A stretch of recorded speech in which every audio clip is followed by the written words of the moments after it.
आणि आता दिवसभरातल्या इतर राजकीय टॉप 9 बातम्या। महत्त्वाच्या पालिकांसाठी आता महायुतीचे नो रिस्क धोरण आहे। महत्त्वाच्या पालिकेमध्ये महायुती एकत्र लढणार आहे। एकत्र लढल्यास जास्त जागा जिंकण्याचा अंदाज। स्थानिक स्वराज्य संस्थांच्या निवडणुका सप्टेंबर-ऑक्टोबरमध्ये होऊ शकतात। निवडणुका महायुती म्हणून एकत्र लढणार। चंद्रशेखर बावनकुळेंची माहिती। युतीमध्ये उद्धव ठाकरेंसोबत निवडणूक लढवली होती। घटनेच्या पहिल्या मिनिटापासूनच मी साक्षीदार आहे। युतीमध्ये आमचं बहुमत आलंय। ते काँग्रेसच्या मांडीवर जाऊन बसलेत। गिरीश महाजनांचं वक्तव्य।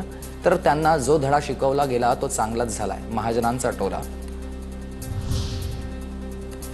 कापणी केलेल्या पिकाचे पंचनामे करून काय करणार? ढेकळांचे पंचनामे करणार का? कृषीमंत्री कोकाटेंचा संतप्त सवाल। तर घरामध्ये ठेवलेलं नाही तर भारतातील कांद्याचे पंचनामे होतील, कोकाटेंची माहिती। आता ढेकळांचेही पंचनामे करून शेतकऱ्यांना मदत द्यावीच लागेल। राष्ट्रवादी शरद पवार गटाचे प्रदेशाध्यक्ष जयंत पाटलांची कृषीमंत्री माणिकराव कोकाटेंवर टीका। 2652 लाडक्या बहिणी निघाल्यात सरकारी कर्मचारी आणि 3,58,00,000 वसुली करण्यात येणार आहे। संबंधित विभागांना आदेश देण्यात येणार असल्याची सूत्रांची माहिती आहे। लाडक्या बहिणींबाबत आता तपासणी सुरू आहे। काही सरकारी कर्मचारी तर काही टॅक्स भरणाऱ्यांची नावं देखील आहेत। चुकीच्या पद्धतीने फायदा घेतलेल्यांची नावं बाद होणार, गिरीश महाजनांचं वक्तव्य।